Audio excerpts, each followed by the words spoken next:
हरिओम. योगदास श्री जयगणेश जोशी यांनी निरूपण केलेले कैवल्य उपनिषद मंत्र क्रमांक 17. जाग्रत स्वप्न सुषुप्त्यादी प्रपंचम यत् प्रकाशते तद ब्रह्माहमीति ज्ञात्वा सर्व बंधे प्रमुच्यते. जागृती, स्वप्न, सुषुप्ती इत्यादी मायाजाल ज्यामुळे प्रकाशित होते ते ब्रह्म मीच आहे अशी अनुभूती घेणारा सर्व बंधनातून मुक्त होतो. जागृती, स्वप्न आणि सुषुप्ती असे आपल्या नित्य जीवनाचे 3 भाग मानलेले आहेत. यामध्ये जे काही घडते त्या आपल्या जीवनातील दररोजच्या घडामोडी आहेत. येथे ऋषी म्हणतात की या 3 मध्ये जे काही घडते ते आत्मब्रह्मामुळेच प्रकाशित होते. याचा अर्थ आपल्या सर्व नित्य जीवनक्रमाला आत्मब्रह्मामुळेच शक्ती मिळत असते. त्याच्यामुळेच आपला नित्य दिनक्रम होत असतो. येथे चांगले वाईट, भले बुरे, पापपुण्य किंवा असा काही भेद केलेला नाही. सर्व जे जे काही घडते ते सर्व त्या आत्मब्रह्मामुळेच शक्य होत असते. महाविलक्षण आहे हे. आपण पोटा पाण्यासाठी कामधंदा करतो, यासाठी आत्म्याकडून शक्ती मिळते, किंवा काही सामाजिक काम सुकृत्य करतो यासाठी आत्मशक्ती मिळते, हे आपण समजू शकतो.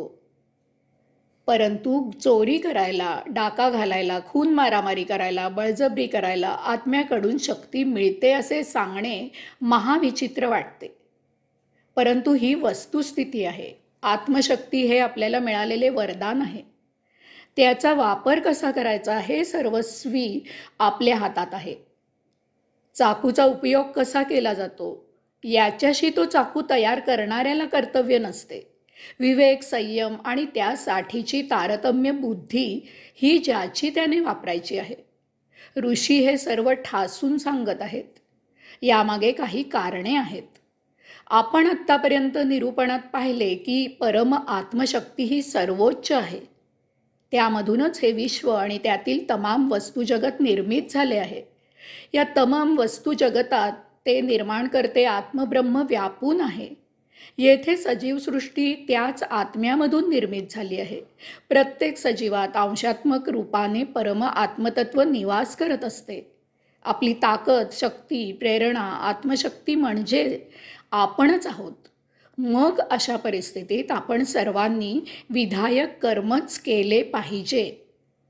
आपण कामाला जातो तेव्हा आपल्या घरातील बुजुर्गांचे आपण आशीर्वाद घेतो. परंतु चोर चोरी करायला जाताना आपल्या आईवडिलांच्या पाया पडून त्यासाठी त्याचे आशीर्वाद मागतो का?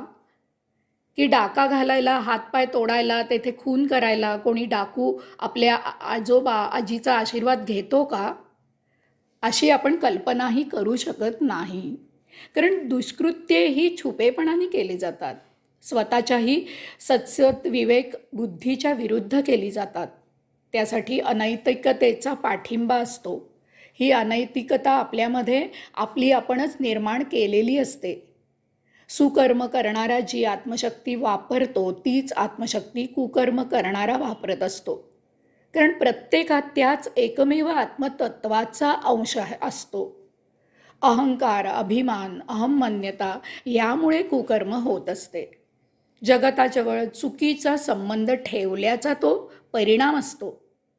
स्वतःबद्दल चुकीचा समज करून घेतल्याचा तो परिणाम असतो. पावला पावलाला आपला अहंकार, अभिमान, अहममान्यता दुखावली जात असते. हे दुखावणे कोणी इतर करत नसतात. हे सर्व आपणच आपण करत असतो. आपण जीवनाचे साक्षीत्व सोडतो आणि त्यामध्ये सामील होतो. खुर्चीवर बसून रंगमंचावरील नाटक आपण पाहू शकत नाही. काहीही कारण नसताना आपण त्या नाटकात स्वतःला सहभागी करून घेतो. त्यामुळे आपल्याकडून चुकीचे कर्म घडते आणि त्यामधून दुःख होते. आपला अभिमान आणखीनच बळकट होतो. तो पुढील चुकीच्या कर्मांना खत पाणी घालतो. आपण आपल्या जीवनातील काळोख नष्ट करू शकतो, निष्प्रभ करू शकतो. कारण काळोख असे काही नसते. काळोख हा प्रकाशाचा अभाव असतो. याचा अर्थ दुष्कृत्य करण्याची प्रेरणा नष्ट होऊ शकते. सत्कृत्य केल्याने दुष्कृत्य करण्याची उर्मी निष्प्रभ होते. आपण स्वतः आत्मब्रह्म आहोत हा भाव जितका उदित होईल तितकी आपल्यातील सृजनशक्ती बळावेल. मग आपल्याला रामाप्रमाणेच रावणातील आत्मतत्व समजेल. श्रीकृष्णाची बासरी जशी समजेल तसेच त्याच्या हातातील सुदर्शन चक्रही उमजेल. ऋषी म्हणतात की जागृती, स्वप्न, सुषुप्ती इत्यादी मायाजाल ज्यामुळे प्रकाशित होते ते ब्रह्म मीच आहे अशी अनुभूती घेणारा सर्व बंधनातून मुक्त होतो. एकदा का आपल्याला आपल्यातील ब्रह्म साक्षात्कार झाला की येथील वस्तू जगतातील फोलपणा उमजतो. आपल्या आईला दुधाचा पेला भरून दे असे सांगू शकतो. आपण आईला दुधाचा पेला भरून दे असे सांगू शकतो. परंतु आपण आईला दारूचा पेला भरून दे असे सांगू शकत नाही. हेच तारतम्य आपल्यातील आत्मशक्तीबद्दल वापरायचे आहे.